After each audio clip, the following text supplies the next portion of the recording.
Good morning, everybody. Good morning. How are you doing? Good? Okay, this is usually the service where a lot of people have sometimes have difficulty. There's a lot in the media about the Islamic faith, and so a lot of times we don't even realize it. I always talk about when we're doing this spiritual path and spiritual journey, it's really important for us to reach our ouch points and then go beyond them. And I call them the ouch points is because if I'm saying that what I believe in my heart and soul to be my spiritual path, and I should be allowed to have my spiritual path my way within myself, right, contained within myself, then you should be able to have your spiritual path and your spirituality in your way contained within yourself, right? It stands to reason.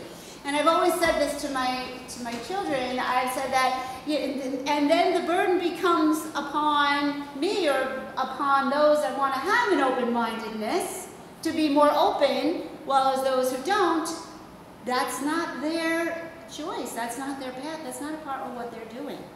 And so that has nothing to do with what I'm doing. And to keep the focus on myself. How many times have you heard that in spiritual traditions, right? Keeping the focus on yourself, being responsible for your side of the street, those kind of terms, right? You've heard them before, right? Not taking things personally. We're going to go into that this summer a little bit more, you know. Principles over personalities. Wow, that's another big one, right? All of those ideas about keeping into that ideal. So I say this because when we come into this, and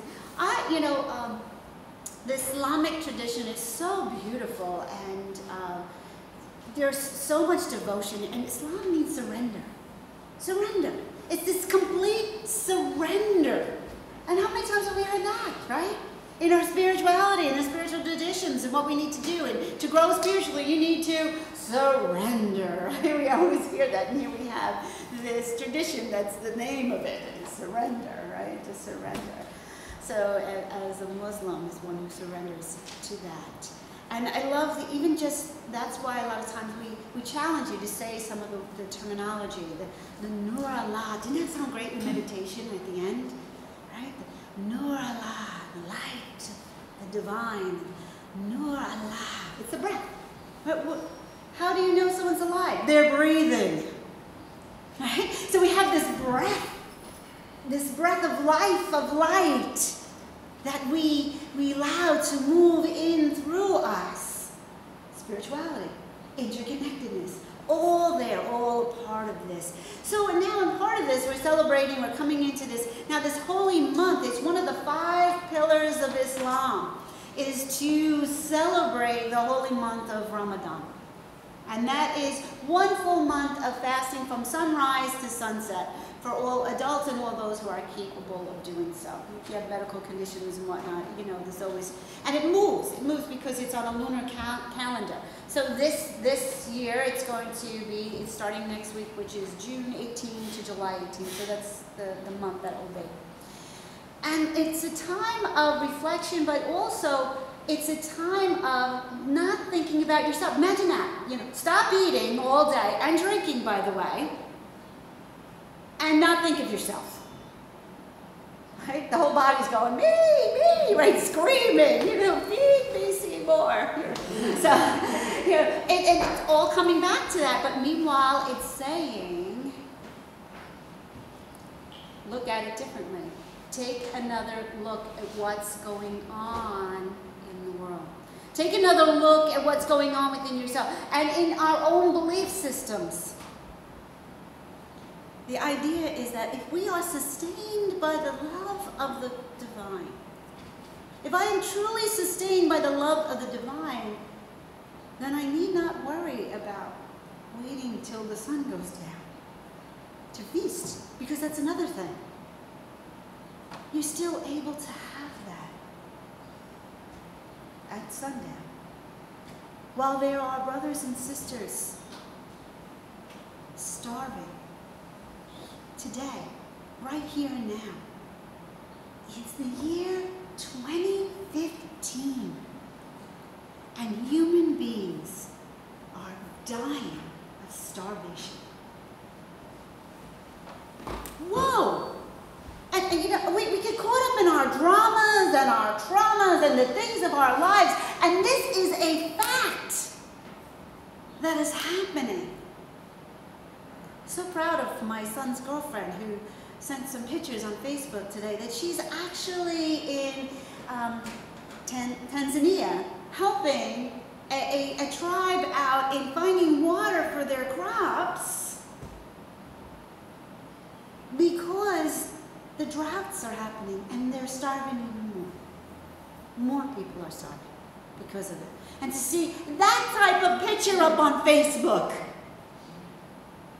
whoa, right?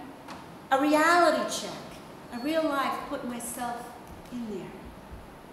I'm able to do that today because my son helped with a satellite that's going now and taking pictures to find that water in the earth. And taking that time and that effort to think outside of the box, to think of doing that for others and what's really going on. These are the concepts of Ramadan. This is what Ramadan's about. Ramadan is about getting away from thinking about myself and starting to think about others. They save the money that they save feeding others. We're having an iftar dinner, which iftar dinner is the break of the fast that night. And the Turkish Cultural Center is coming here to feed us. They're going to cook all day while fasting to feed us, to offer food, to offer to us, to let us know what their true faith is about and about how it is about letting go. One of the other pillars of Islam is to pray 5 times a day. 5 times a day, to stop and pray. But not just to stop and go, hi God, thank you, please. But to actually stop and do the body. I always remember this time I was on the LIE in traffic. And you know, in Queens. And you get to look over every once in a while. You can see the other roads, and you gotta get it lost looking over. Oh, I always look for the Health Emporium down there. I love to see that place. It's pretty cool. And and there was a man walking across the street, and there was an island there, and he stops, he looked at his watch, pulls a little mat out from his back, puts it down on the road, on the island, in the middle of the crosswalk in the street there, so you could stop there, puts his prayer mat down, and starts. And he's here, and then he's down here, and he's putting his head on the ground in Queens, on his mat, under the concrete, touching that head to the earth. What a kind of connection, right? Our interconnectedness, making that connection to the earth and how Allah is sustaining all of the earth and causing the earth to give us the sustenance that it gives us. And stopping and touching them. Getting out of my head and putting my head where it belongs. Right? Touching the earth. And then coming up, coming back up, and coming back down. And the prayers and all of these movements. Moving, like the head movement. This rocking the head is a way of opening up the brain. Stop thinking. This wisdom that's in there. In this motion, in this surrender.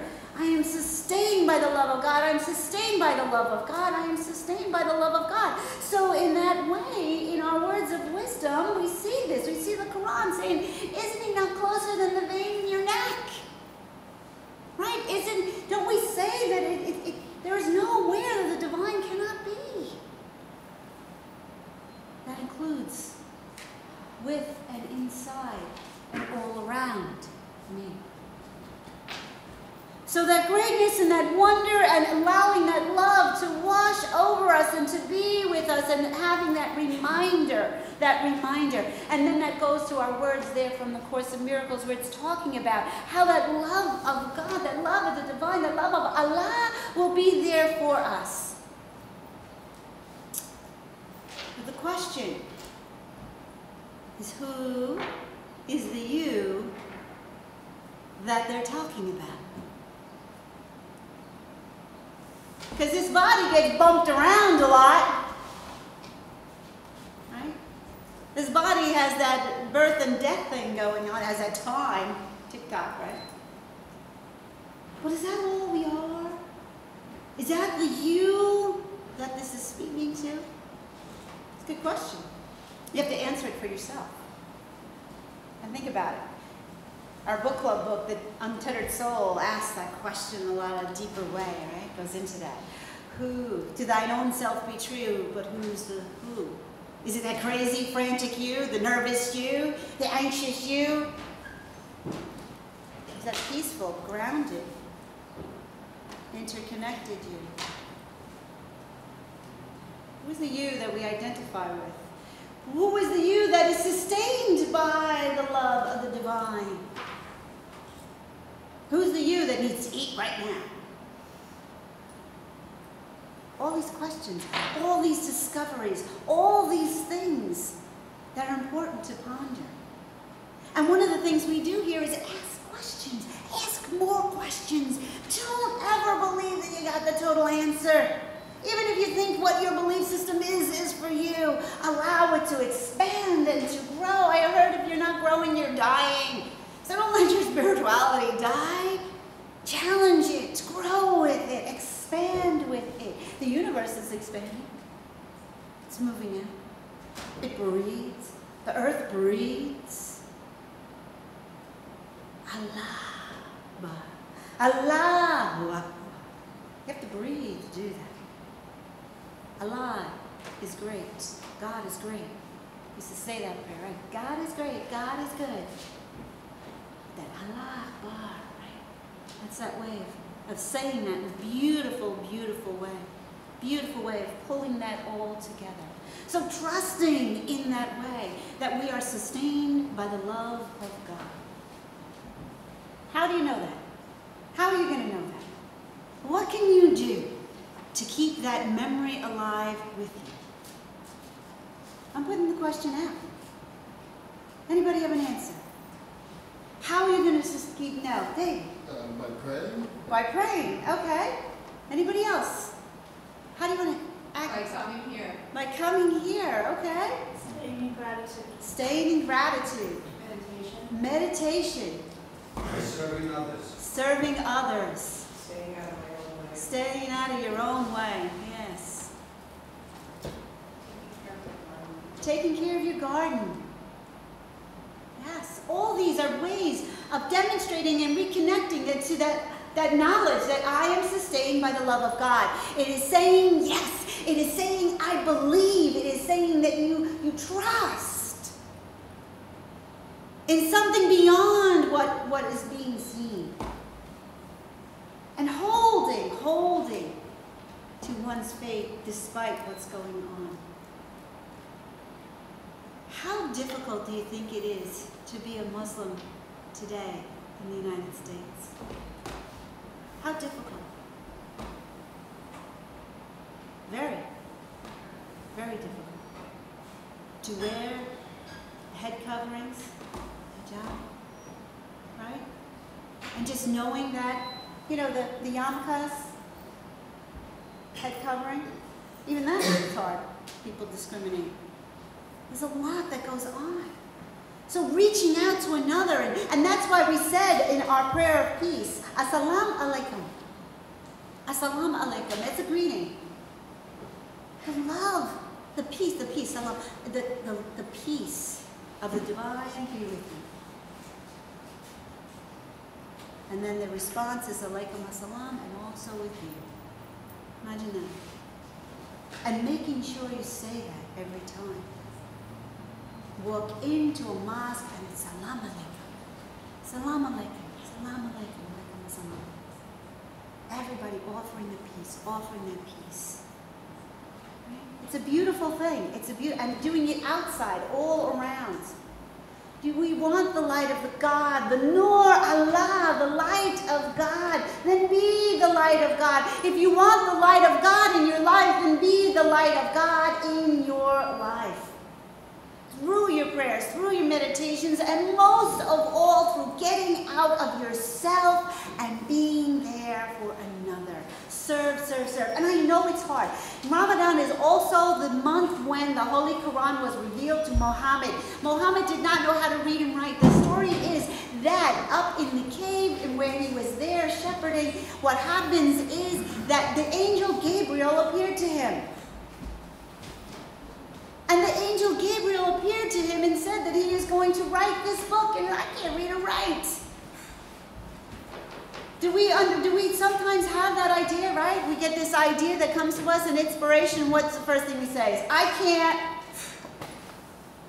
It was the same thing that happened with Moses. Here's a burning bush in front of him, telling him, go let my people free. And he goes, me? But, Moses had a speech impediment. I can't do that. Always. And why are these stories here for us? Because we always do that. Our first inclination, our egoic inclination is, I can't do that. I can't fast all day. I can't spend time thinking about other people. I got too much going on in my life. I can't stop and do or reach out or volunteer or spend that extra effort or do that extra work. I can't do that. And what does the story say? He wrestled. Physical wrestled with Angel Gabriel. Not only can I not do it, I'm not going to do it. Yes, you are. No, I'm not. Boom, bam. They're rolling on the ground. Could you imagine an angel appearing to you and start rolling on the ground with it? We do it. We mentally, spiritually do it all the time.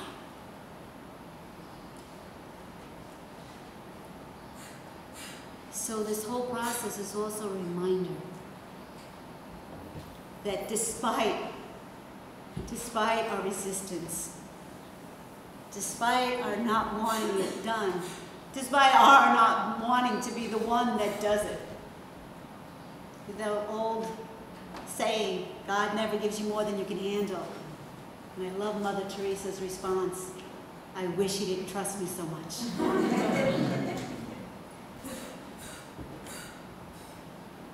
But if you're being called to do it, answer that call. Be the light that Nur Allah. And if that means working a little harder, putting yourself out there a little bit more, I guarantee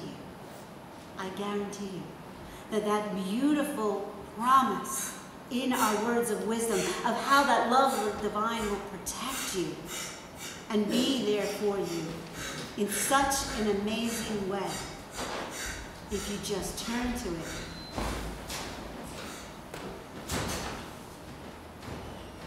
All will be well, as all always is well. Allahu Akbar, Allahu Akbar. Allah, you are so great. Help me to understand the oneness. Help me to trust in that oneness, to give me the energy, the strength, to do all that you ask me to do. And so